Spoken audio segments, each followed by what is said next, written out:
Hello, everybody. It's Tuesday, September the 2nd, 2025. We're living in turbulent times, particularly in the universities. Wall Street Journal reported last week that Donald Trump's next fight is with the universities. He seems to be fighting with them ever since he came back to power. They seem to epitomize, at least in his mind, everything that's wrong with America.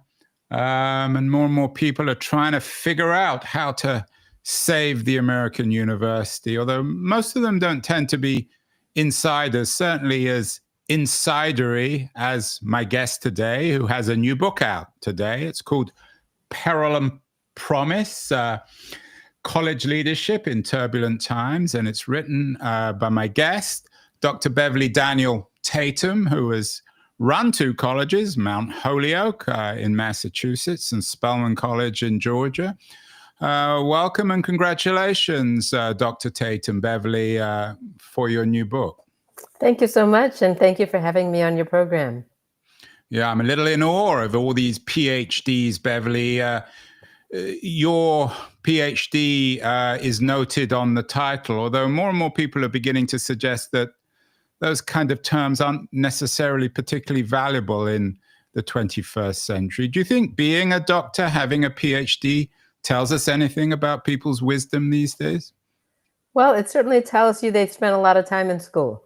And certainly, as someone who's been in academia my entire career, I think it matters to acknowledge the fact that people have the persistence to get the degree. That said, there's a lot of wisdom in other communities as well. Persistence. How long did it take you to get your PhD? Well, I started my college. I entered college in 1971. I graduated from college in 1975. And then I entered my graduate program in 1975, the fall of 75, and worked on it till I got married in 1979 and left Ann Arbor, University of Michigan, eventually finishing my degree in 1984. So I worked on it pretty steadily for 4 years, and then life intervened. But I'm happy to say I finished it.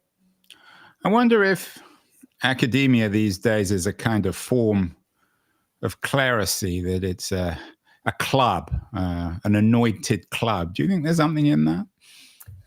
I don't know that I would describe it in that way. I think access to higher education, whether you're talking about graduate school education or undergraduate education, is an opportunity for young people and older people too, because a lot of our students today are not right out of high school. They're coming back later in life. It's an opportunity to really define what's important to you, not only what you want to study and what you want to do after graduation, but also learn more about the world you live in and the people with whom you will be living, engaging with people different from yourself. There's a lot to be gained in higher education that is hard to find in other places. The military is one place where you can certainly learn a lot about other people whose backgrounds are different from your own. But I think higher education in the United States is a uniquely important opportunity for young people to really develop themselves and become the leaders we need them to be. Speaking of leadership, the subtitle of your new book, Peril and Promise, is College Leadership in Turbulent Times. The T word, turbulent, is often used. It's used historically. Everyone always seems to think they're living in turbulent times, although, as I noted in the introduction, it seems to be a particularly turbulent time in universities in this second Trump administration. You ran a couple of universities, maybe more than two. I know Spelman and those two. Yep, Mount Holyoke College. Mount Holyoke, two and Spelman. Very distinguished. They're both women's colleges. Is that right? Yes, Spelman, and I know Mount Holyoke is in Massachusetts. Are you haven't been in the business of college leadership for a while, Beverly. Do you miss it? Or are you actually rather happy that in these turbulent times, you have the opportunity to sit in a library and write books instead of running colleges? I have to say there's something very satisfying to be able to be an informed observer and comment on it, as I have spent the time writing this book. But when I served as president at Spelman College for 13 years, as you said, I left that position in 2015, which was 10 years ago. However, I then came out of retirement, if I could use that phrase, and served as interim president at Mount Holyoke for a year in 2022 to 2023. And it was interesting to me, to having had that time away from college leadership, to return to it and recognize how some things had changed. Some things, of course, are perennial in the life of a college president: the need to try to balance budgets, to recruit talented faculty, to find financial aid for students. But coming on the heels of the pandemic, recognizing the isolation that many people had experienced, the loneliness epidemic that is fueling the mental health crisis on college campuses, the concerns about escalating costs, and also the political polarization that is part of today's landscape has only intensified since then. So I am grateful to those who want to lead, and I appreciate the opportunity to be a commentator rather than actually sitting in that hot seat. You noted earlier that I think you said you began grad school in 1971. Is that right? No, I was an undergraduate. I started my college experience in 1971. So And then you I went to started college graduate school on in the back of 75. a particularly turbulent time in American history: Yes, Vietnam, various kinds of assassinations.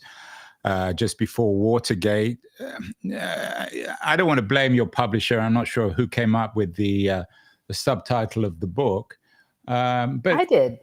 did you? So But yes, I will claim it well, was the my subtitle. title. So it is. So, for example, is 2025 more turbulent than 1971 or 1968 or 1975, or for that matter, 2001?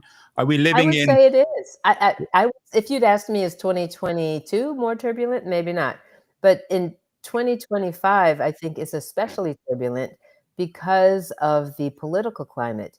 We are living in a time when the government is choosing to intervene in the operations of colleges. Some might say holding them hostage for transgressions. The elite institutions, the most elite, the Ivies, are being asked to pay millions and millions of dollars for things that they may or may not have done incorrectly. The challenge to academic freedom that and free speech on campus that has been so much in the news in the last year or two is really, I think, more intense than I've experienced, certainly in my decades of higher education. You, I'm sure, have been watching very closely the experiences of your fellow college leaders in the face of particularly this new Trump administration at Princeton, Columbia in particular, Harvard, MIT, the UC system. How do you think broadly college leaders, particularly at the Ivies, are dealing with these turbulent times? Are you impressed or rather disappointed? I want to say right at the top that it is easy to be what I call an armchair quarterback, right? It's easy to say, oh, they should have done this, or they should have done that, or I would have done this, or I would have done that. And the reason I say that from the beginning is because there's always more to the story than we can know. We could say, oh, well, they should have held their ground and not given in. And yet, I read an article about Columbia, for example, where they talked about all the faculty that they were losing, the researchers whose grants were being cut, who were being picked off by other institutions. That's hard to recover from. They felt a need to do what they could do to stop the bleeding, so to speak. And I can certainly understand why they might have chosen to do that. I will, however, say that when Harvard said they were going to fight back in court and to defend themselves against the accusations that had been leveled against them, I thought that was the choice I would have wanted to make. In other words, go to war rather than try to make peace with someone who doesn't seem very interested in peace. One of the headlines from last week, as I said, is that Trump's next fight with the universities is about racial proxies. You ran an African-American, historically African-American women's college, Spelman, so you're all too familiar with the issue of race in college. There's also the issue, of course, of anti-Semitism and this whole woke debate. Is this central, do you think, Beverly, to our turbulent times? Well, what's interesting about this particular issue, looking at that headline where it says Trump, is challenging racial proxies in admissions, is interesting because, as we know, the Supreme Court ruled that affirmative action was no longer an acceptable option for institutions. Race-based admissions were no longer considered constitutional. And institutions that were still using them, and not everyone was, but certainly among the elites, the program discontinued. And it was very interesting for people who are observers of this process to watch to see what difference would it make in the year following that decision. Would there be a major shift in the racial makeup of the class at Harvard or Yale or Princeton, et cetera? And what happened actually was that at some institutions, they did see a decline, for example, in the number of Black students who enrolled, but and an increase in the number of Asian students that enrolled. But that wasn't true everywhere. In some places, the numbers didn't shift as much as the spectators had predicted. So the question is, and some people said, well, the numbers didn't change that much. They must be cheating. They must be using, quote, racial proxies.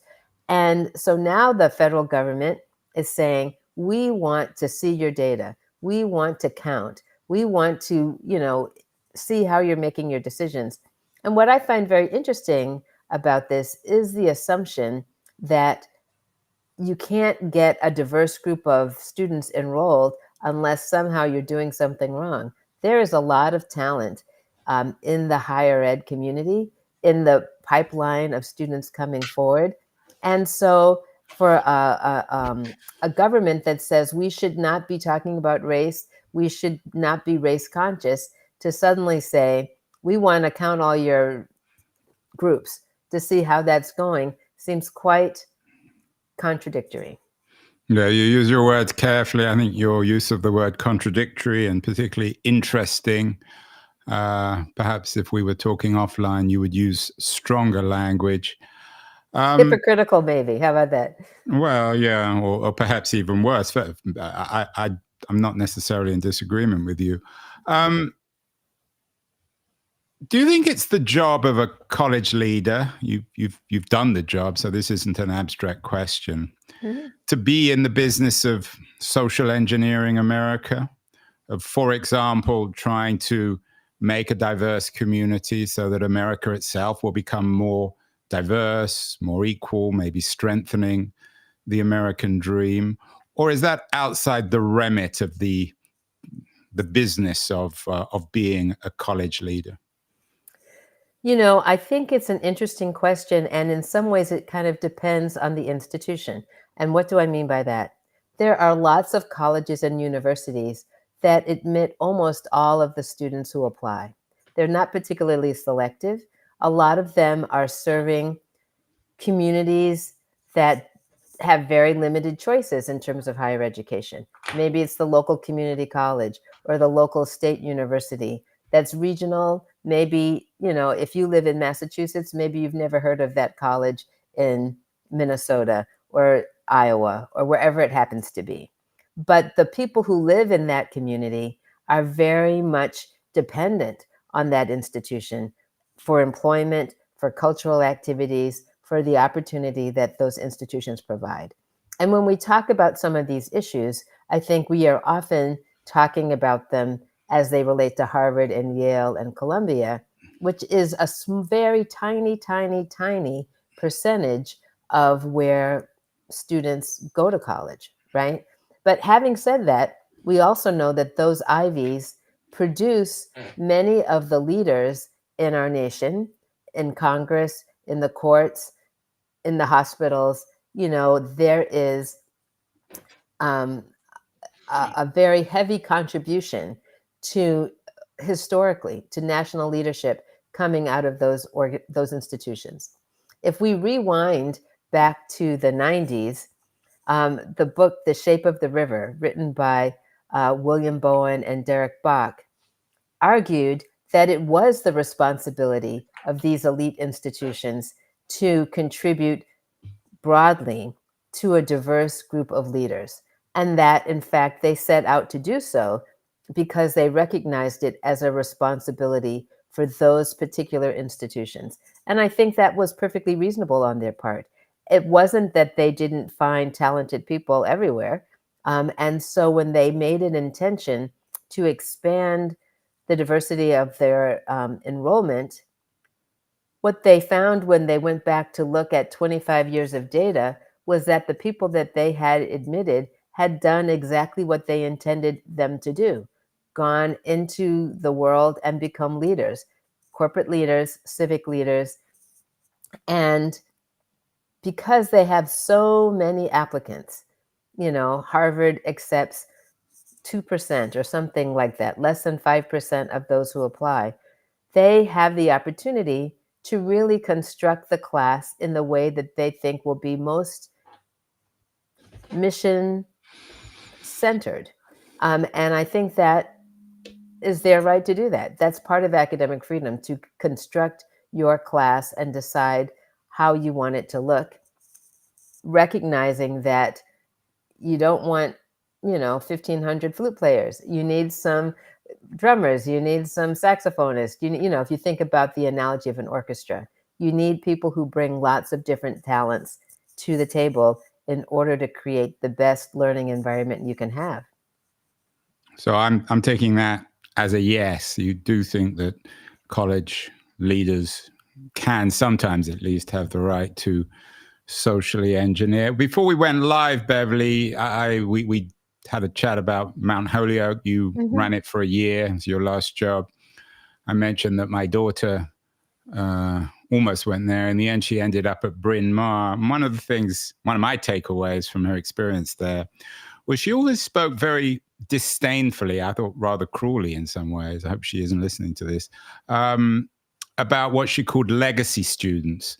What's your take on the legacy issue? I know recently Stanford has announced that they're maintaining their legacy admissions. Did you have to deal with this? And in these turbulent times where everyone's trying to reinterpret and re-engineer democracy, do you think one of the perhaps responsibilities of college leaders is to do away with legacy and make it fair for everyone and not just the sons or daughters of people who had gone to the college in the past and perhaps even more troublingly had given lots of money to it? I think more and more institutions are looking at their policies as it relates to legacies. And I have a lot of respect for those institutions that have decided to not have those programs in place. I'm a Wesleyan alum. Wesleyan University is where I went to my undergraduate, where I got my undergraduate education. And Wesleyan is one of those schools that says we are not going to give advantage to the children of our alums because we don't want to be perceived as being unfair.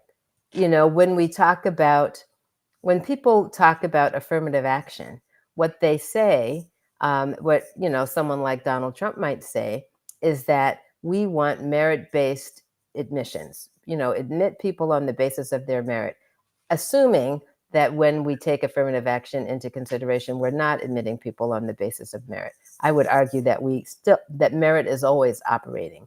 But having said that, we do know, based on a very extensive study that was done by a group of economists at Harvard, that if you are an athlete or a legacy, meaning someone in your family went before, or if you come from a family that is wealthy enough to make a generous donation, or if you are a child of a faculty member or staff member, athletes, legacy, dean's list, meaning donors, and children, they call them ALDCs.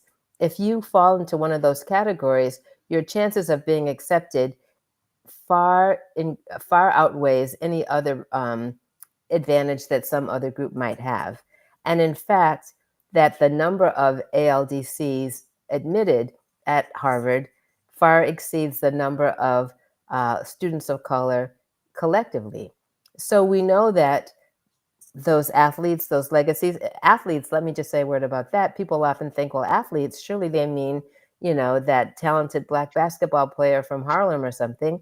But in fact, what we know is that athletes who are getting athletic scholarships are often from affluent families because affluent families have the resources to provide the experiences, the travel, the coaching that leads to that kind of talent development. So all of those categories are associated with income, and with income being perhaps a proxy for race, being white. And so I think it is important to be fair across the board. Yeah, I've heard some people argue that there's more and more pressure now to get rid of legacy admissions Mhm. now that there have been a couple of generations of more diverse students. Have you heard that argument that somehow it's maybe white reactionaries now who have turned against legacy in the face of the multicultural nature of the university? I have heard what I'll tell you as sort of a different take on what you've just asked me. I had a conversation with a Black woman was who attended an Ivy League school, and she said, now that my kids are getting to be college age, they want to get rid of the legacy program. And she took it personally, in a sense, because she said, now my children have this advantage of being legacies, and the legacy program might be going away. She was concerned about that. But having said that, I do think that legacy programs still are much more likely to benefit white students than any other group because of the long history of educational advantage that has been built into our educational system. Yes, it is true that there are more college educated African Americans, for example, today. When I went to college in 1971, only 4% of Black adults had a college education. Today, that number is more like 25% or a little north of that. That's an improvement for sure, but still much smaller than the larger college going population. So I think if people perceive that legacies are going to benefit that generation of uh, multicultural or multiracial community, that multiracial community, I think it's still a very small number, percentage by percentage. Beverly, as someone who came to the US for grad school, I went to undergraduate in Europe. Hmm. I've always been shocked, I think is the right word, by the amount of resources and attention invested in college sports. You talked about legacy and sports, and I take your point on that. But what's your take? And this is another area where I think being a college leader now is very turbulent. What's your take on the role of sports in colleges? I always thought that going to university meant learning, going to the library, understanding a subject, and then graduating and going out into the world. The sports can or should have to do with the college experience. Well, as you might know, one of the things I write in my book about is the decision I made when I was at Spelman to discontinue our participation in NCAA intercollegiate sports. Now, Spelman is a women's college, as you pointed out, and we were participating at Division III. We were not a Division I football school like Michigan or Ohio State or any of the Big Ten schools. Um, and our students, some were interested in playing intercollegiate sports, but it was a very small percentage of the student population who did. So when I was faced with a choice to either invest more heavily in our athletic program because of some changes in our conference, our athletic conference, or withdraw altogether, I decided we should withdraw altogether and use the money we were spending on participation to really invest in wellness for all, particularly for our student population, which was young Black women who the data showed were living sedentary lives, not getting enough exercise, not engaging in physical activity, and as a result, at greater risk at a young age for some of the lifestyle related illnesses like diabetes, high blood pressure, etc. And so it seemed like an opportunity to not only help students develop habits of the mind, but also develop habits of the body in terms of fitness and engaging in the kinds of wellness activities they would have access to as career women living their lives wherever they happen to be. So, for that reason, it made sense to us to get out of the business of college sports. However, I also know that some places, I was a graduate student at the University of Michigan, on a Saturday afternoon, everybody in town is heading to the football game because it's so much a part of the culture and the university's experience. And for some institutions, it's a source of revenue.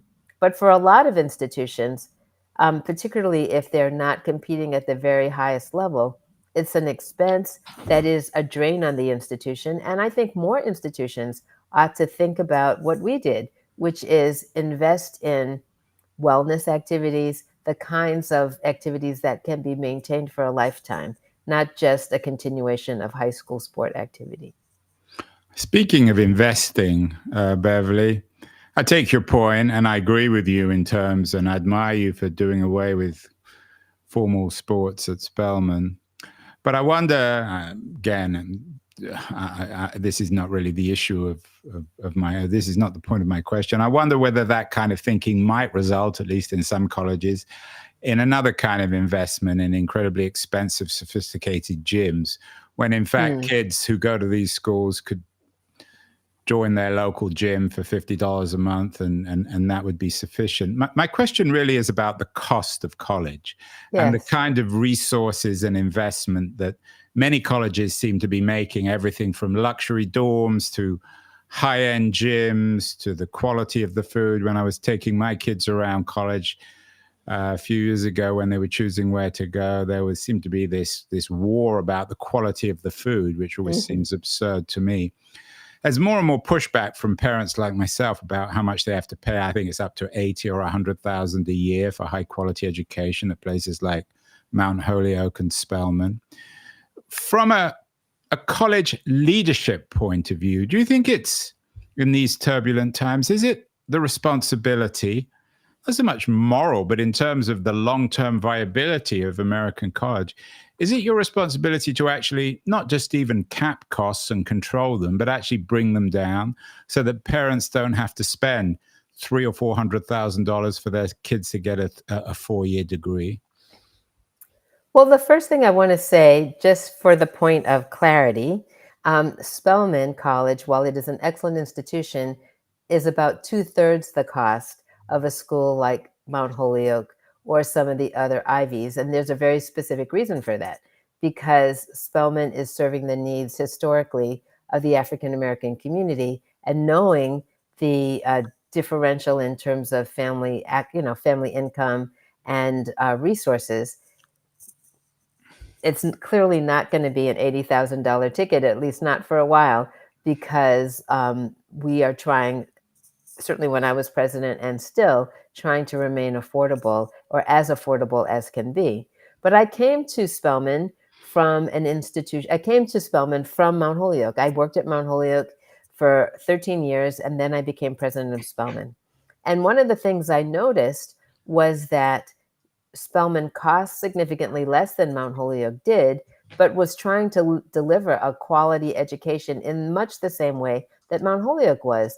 And how was that possible? I thought to myself, how is it possible for us to deliver the same thing that we're trying to do at Mount Holyoke and yet charging a third less? And the answer to that question was to do more with fewer people, because the main cost for any institution is the number of employees. So I will use as an example the Career Center at Mount Holyoke when I was working there back in the early 2000s.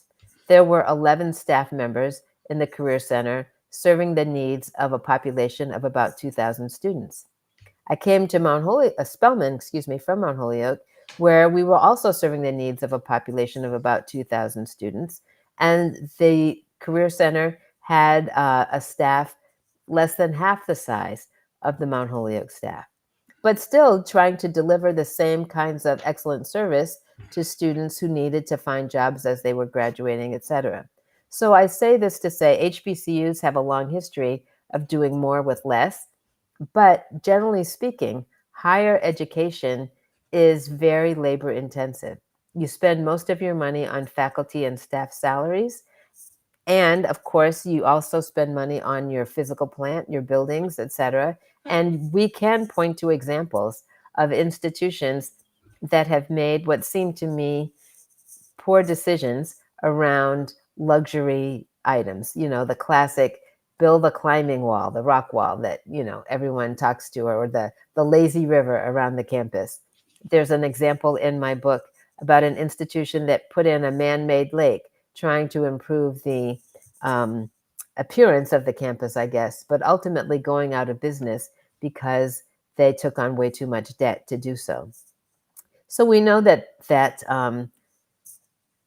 thinking strategically about how you're using your resources and what is going to help you deliver the best education you can for your students in an as efficient way as possible is something that we all have to think about. Because I know, and certainly you do, that most people cannot pay $80,000 a year or $100,000 a year for their student to go anywhere.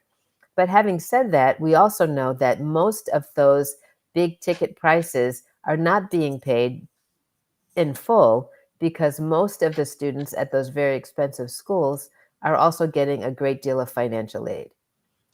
So the ultimate cost is going to be less.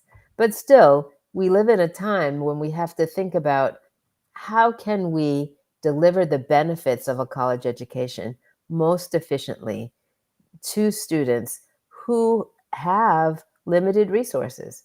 That was my number one concern when I was president, wanting to be sure that anyone who started at Spelman was going to be able to finish and not be overburdened by debt and or have to drop out for financial reasons. You noted that a lot of the cost at colleges is labor, the cost of paying both people like yourself, its leaders, its bureaucrats, as well as its faculty. The new thing, of course, in our turbulent age is AI. Yes. An old friend of mine, Clay Shirky, had a piece last week in the New York Times about the way to address the supposed AI cheating crisis in college, which is, of course, an important issue.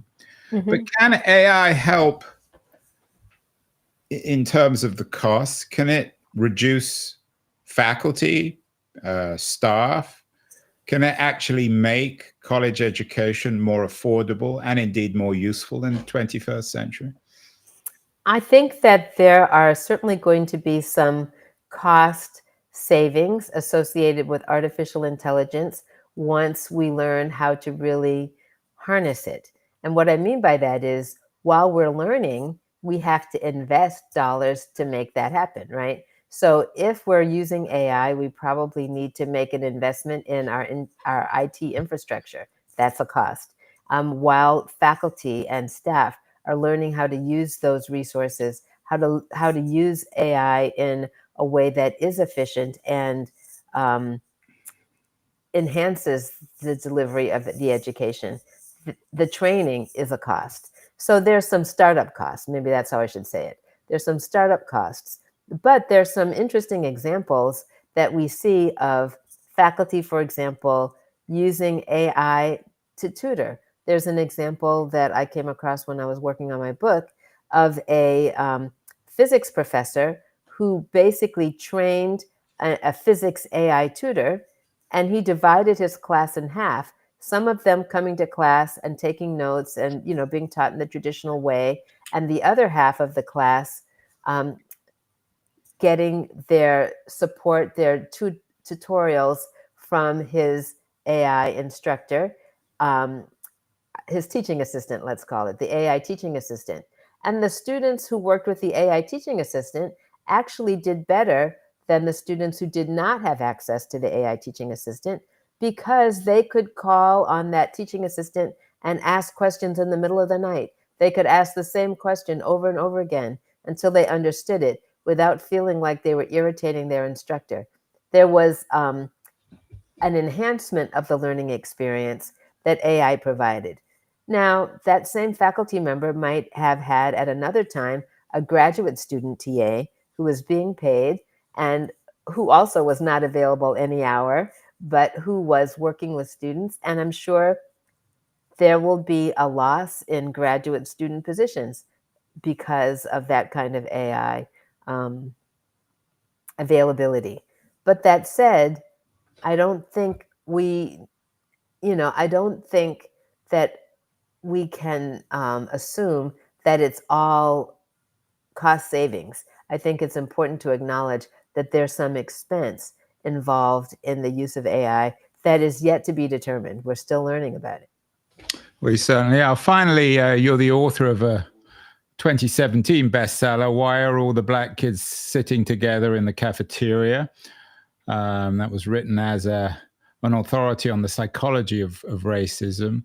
But this new book isn't on racism. It's about the perils and promise of college leadership in turbulent times.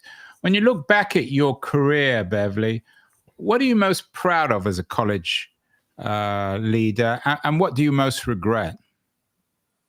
I can't say that I have regrets, which No is not to mistakes say, at all? no, that's not what I mean. I just think, not that I was perfect. I'm not saying that at all. I'm just saying that I learned a lot in my role as college president. I learned a lot as a professor. And I have been living in academic communities almost my entire life. My father was a college professor. I grew up in the shadow of a college campus. So, all of this is to say, there is much about um, academic communities that I really value, and I am tremendously grateful for having had the opportunity to be in one or other, that whether it was Spelman or Mount Holyoke or the place where I grew up, um, all of that has been a benefit to me. I have no regrets about that. That's not to say I didn't make any mistakes. But one of the things that I think one of the things that I deeply believe is that none of us has success alone. We are dependent on the people around us, the teams we build, the communities we're part of, and recognizing that the value of what other people have to contribute and being willing to listen carefully and to engage with them is what I have found to be most rewarding about the experience. As I think another Wesleyan graduate said, or maybe I can't remember where she went to school, it takes a village, right, Beverly? Yes. Well, I can tell you where she went to school. That was Marion Wright Edelman, and she went to Spelman. Good. Well, lovely to have you on the show. Congratulations on the new book, Wise Words from a Wise Woman, Beverly Daniel Tatum, PhD. It's a new book out, Peril and Promise, College Leadership in Turbulent Times. She's been a college leader at Mount Holyoke and at Spelman for a long time, so she has much to say. Good luck with the book, Beverly. Honored to talk